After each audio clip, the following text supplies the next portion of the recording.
All right, Ultra Noops Nation. My name is Reed Nelson. This is Izzy Alkafas.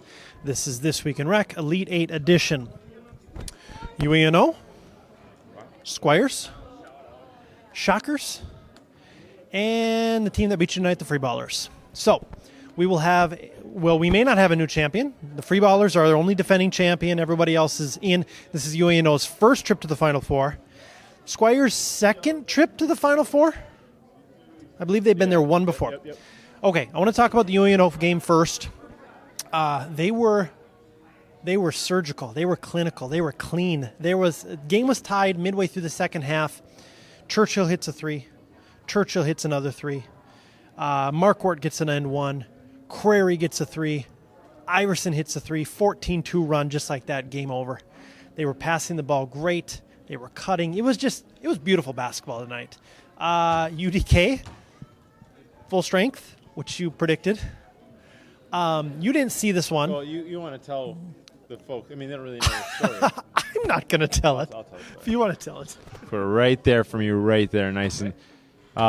Kevin Chase sent us an email or a message on Facebook saying that his team needs an 8 o'clock game, or they might have to forfeit. And we called his bluff. Basically, there's other Squires requested the late game before them, and the Footballers also requested the late game. So, to the both teams that needed it, we gave it to them. Right, it's 2-on-1 essentially. He said, "Yeah, we might have to forfeit." He said all his guys work till 6:45 or 7, so they can't make it. So they're only gonna have 4 or 5 guys. Walk into the gym 7 o'clock. Not only do they have all 7 guys, because Rod was already going to be out, but they're all here early warming up. Funny. Yeah, shocker. Funny how that happens. Freeballers defeat Fob 5. Boy, and they let you guys know they did, didn't they? They're a rambunctious group. Well, they do that every game. What? It was the biggest spread of the night. What happened to you guys? Second biggest spread of the night. Shockers Rebels. We're missing our 2 best players, Dustin and Byrne. If Dustin shows up, it's a completely different game. Where was Dustin tonight? He said he had a swollen knee and a tight calf or ham. Who knows? But once again, I think Getting old. I think the Cancun trip caught up to him. Yeah, so his knee was swollen. He didn't show up for either game. He texted me, said, "I'm not going to be able to make it. I'm hurt." So who knows? Who knows if he's just recovering from all of the extracurriculars down there or what? But when you miss Byrne and Dustin, it's not like this is the best FOB team. I mean, this is a regular season, middle of the season type FOB team. Show up with your 2 best players gone. So that hurts. Well, and you knew it was a bad matchup going in, so it wasn't an overly surprising. No, I mean, I picked outcome. it, but we shot poor. I think we shot like 25% from deep, and we're a perimeter-oriented team, and we were getting some really nice looks tonight, and they just weren't dropping, and we lost momentum. They went on a nice little run in the first half, opened it up, and it just kept bouncing back from in between 10 and 20 points all game. It just couldn't get in there. And Brensley Haywood's really overrated as a basketball player. He's actually got a really big butt for a dude, which is really weird. It's true. He walks around like, and he kind of like he pops it too, which is weird. But anyways, Okay, Footballers fall tonight. It was a good effort. Without Sherrills, of course, he's in New York. And Robinson, who's in Miami. yeah, your boy. I know. I'm hitting him up for tickets one of these days. Okay, so they lose to the Squires. Squires also looked great tonight. It was just a matter of time before these crisp passing, sharp cutting, good defensive teams just emerged from the shadows of you got to be big and made it to the Final Four. UOENO, Squires. Are things changing? Are things changing a bit in UH? No, it's always been the teams that work the hardest usually make it. Freeballers worked harder tonight.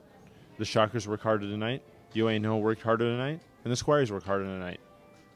It's simple. It's effort. Simple. It really comes down to that. The Footballers, I think the Footballers overlooked the Squires. They beat them in the regular season, correct? I don't recall. I think they may have. But I think what did them in is the Footballers beat the Gorillas, and they just assumed, like, oh, if we can beat the Gorillas, we'll kill this team. And I don't think they took them seriously. Based on what I heard and kind of when I was watching from across the way, it looked like there was not too much effort. And Cheryl's, I mean, they need him. They need him. And he might be gone. So Asiata was saying that they might not come back. He's kind of the key cog. What do you have to say? Yes. Yes. Great insight. Great insight. We got our new co-host for next year. Yes. Okay. And I don't know how many points Ben Martancic had, but I'm going to venture to guess it was about 20. They couldn't stop him. They couldn't stop him from anywhere. 20 is not like unstoppable. It's not like Curry. It's pretty good. You know, I noticed, speaking of Curry, I noticed an increase in like 35-foot jumpers. Like Meade threw up like a Stephen Curry at 35-foot jumper to even make it to the rim. People like doing that. Okay, final game of the evening. Shockers proved me wrong. Blair Johnson in the game winner yesterday. I apologize, Blair and Ethan. It was Ethan's game winner. Funny story is you could have bet me $1,000 after that game that Blair Johnson made that shot, and I would have taken that bet. I don't know what I was. I must have been looking through the lens. It was, I don't know. I get home, I look at the video, I'm like, oh my gosh, how wrong was I? It was Ethan Welter. It wasn't even close to Blair. No, and it was Blair wasn't even in the picture. Like, and it was a classic Ethan Welter shot. It was like he takes 16 of those every single game. I don't know, dude. Last night was a rough night. It was a very rough night. Were you in your head just trying to filter through all the refs that you're going to fire? Last night was a rough night. We'll leave it at that. And I agree with you last night on some things. I changed my mind on Chris. Ref Chris, if you're watching this by some miracle, stick to racquetball or something. You shouldn't be reffing. He was your favorite ref at one point. So. No, don't say favorite. I said out of the guys that you brought in, he was at least decent. He's been miserable the last two nights. Both in losing efforts, might I add. Okay. You have nothing to say back to that. The Rebels also lost tonight. I'm not on the Rebels. Okay, Rebels lose tonight to Zhao Li. Jake Gavin, the Shockers. What say you on this one? You took stats. I did take stats. The Rebels are just not without Dustin. They're just not. Jansen thrives with Dustin. Like there's a couple times where Jansen was forcing Jake into trouble, and there's an opportunity for a double team, and that's when DuPont steps up and he picks up steals. To get that duo is a huge momentum shifter in games because people get frustrated, and without Dustin, Jansen doesn't have that guy that can really put pressure once guys turn their back on the so Jake would drive and he would stop, pivot, and then turn. And when Dustin's out there, as soon as that turn comes, Dustin's coming for the steal. And Jake was able to do that turn, get stopped from Jansen's good defense, and he was able to kick it out. So they missed him, and there was some Ferber's a little out of control. They subbed him out a couple times. And no offense to Ben, great guy, but you can't go from Ferber to Ben and expect similar results. So you kind of almost got to live and die with Ferber. The guy is completely out of control emotionally on the court. You'd think over time he'd start to figure it out, but he's still – and there's always scared. They're always scared that he's going to get teed up, he's going to get ejected, and I completely agree. But you got to – if you sub him out, you got to give him a minute and then bring him back in.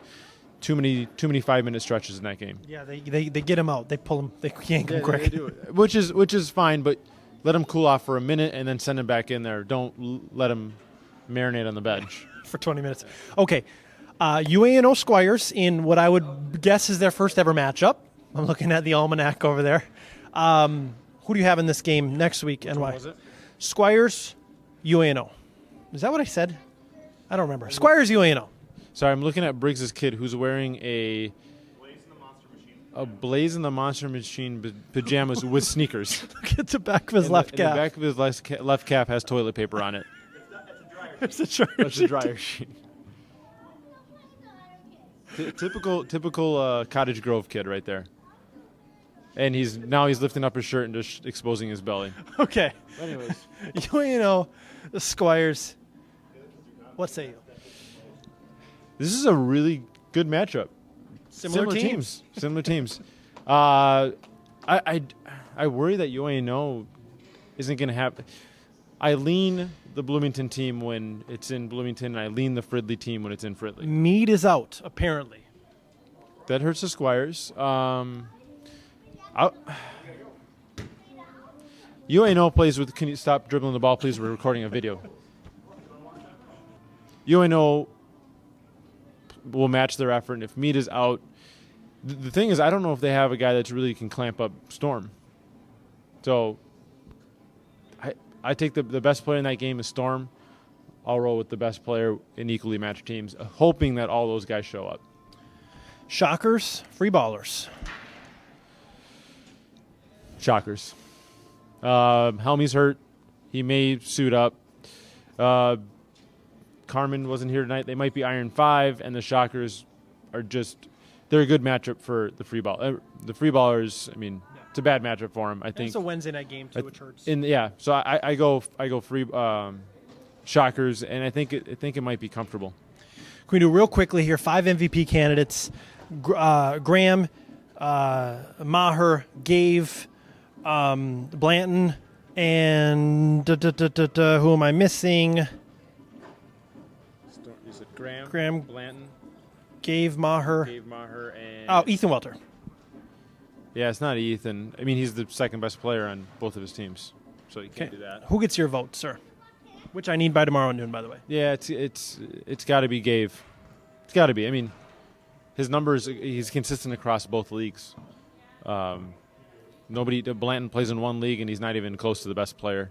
Maher plays in 2 leagues, top 10 in both, but he still doesn't. And Jake has a team still going on. I just think he's got 2 stronger teams. Chris had one really good team and one not so good team.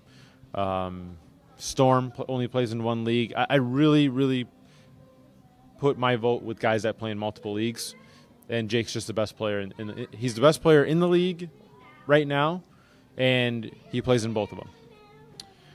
All right. Thank you, sir. Appreciate your 2 cents. And Jason Briggs is coming in, and I'll leave. I'll leave. Jason. Hello. Hi. Or is he? Is he? Are we recording? Are we live?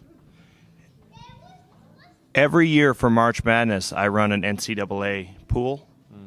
I will be doing that again if anyone is interested. My email is brig0098@umn.edu. Let me know. It costs $10. You can have up to 3 brackets. I must have the money by championship day. So anyone interested, hit me up, brig0098@umn.edu, and I'll get you in. Ski-U-Ma, go Gophers. Thank you for joining This Week in Rec. We'll see you on Wednesday.